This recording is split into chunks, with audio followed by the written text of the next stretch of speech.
The Curse of Kim and Paul. A tale of witchcraft gone wrong and a horrifying ending. Paul had never believed in witchcraft before, but that all changed when he met the mysterious Kim. Kim claimed that the power of witchcraft could heal any illness and bring peace and joy to anyone who was willing to put in the effort. Paul was intrigued, but cautious. He knew the old saying about witches and wondered if getting involved with Kim was a good move. But Kim was cool, confident, and seemed to know a lot about her craft. She promised Paul that he would not regret it, and soon, he was completely under her spell.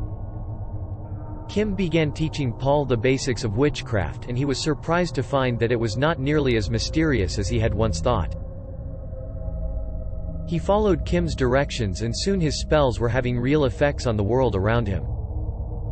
He began to understand the power of magic and felt as though he had been given a gift. That is, until he started to see things that the spell had attracted. Dark shadows and whispers followed him wherever he went, and he found himself unable to look away when creatures of the night passed through his field of vision. Things had started to become too much for him, and he wanted to end the connection to Kim and her dark art. Kim heard his plea and told him that it would be easy to break the spell.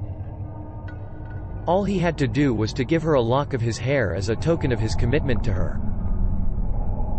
Paul was hesitant, but agreed to do it when Kim promised him that it would be the last he ever heard from her.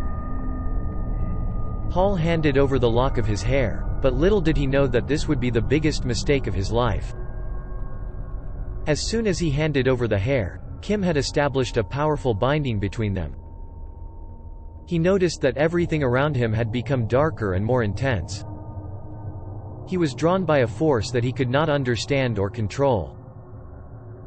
The darkness followed him everywhere he went, and he was powerless to stop it.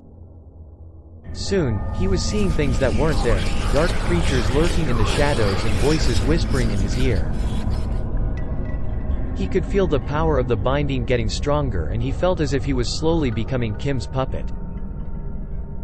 Paul was desperate to end the bond that he had created, and finally, after a few weeks of intense searching, he managed to track down the location of Kim's coven. He had heard stories about the witches that met there and was sure that this was the only way to break the dangerous connection. Paul arrived at the coven during the midnight hour and was immediately surrounded by an eerie purple light. Kim was seated upon a throne made of bones, and in her hands was the lock of hair that Paul had given her. He begged her to release him and end the connection, but she laughed and told him that it was too late. Paul had not realized it until now, but he had been lured into a trap. Kim had used his own foolishness against him, and he was now her slave. She took his life force and used it to bring ultimate power to herself. The coven members all began to chant, and soon the purple light around them grew brighter and brighter. Paul felt powerless and was about to give in to the darkness when all of a sudden he heard a voice in his head. It was Kim, telling him that he could still escape if he used the power of the spell she had taught him earlier. Paul knew what he had to do. Drawing from his newfound power, he managed to break the binding and finally escape Kim and the coven's clutches. He ran for his life and managed to make it back home safely.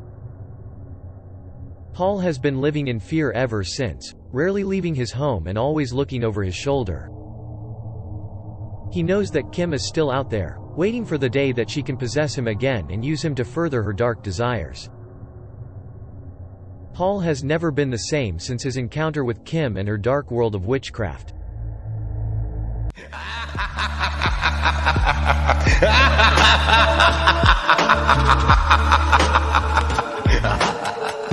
Thanks for watching.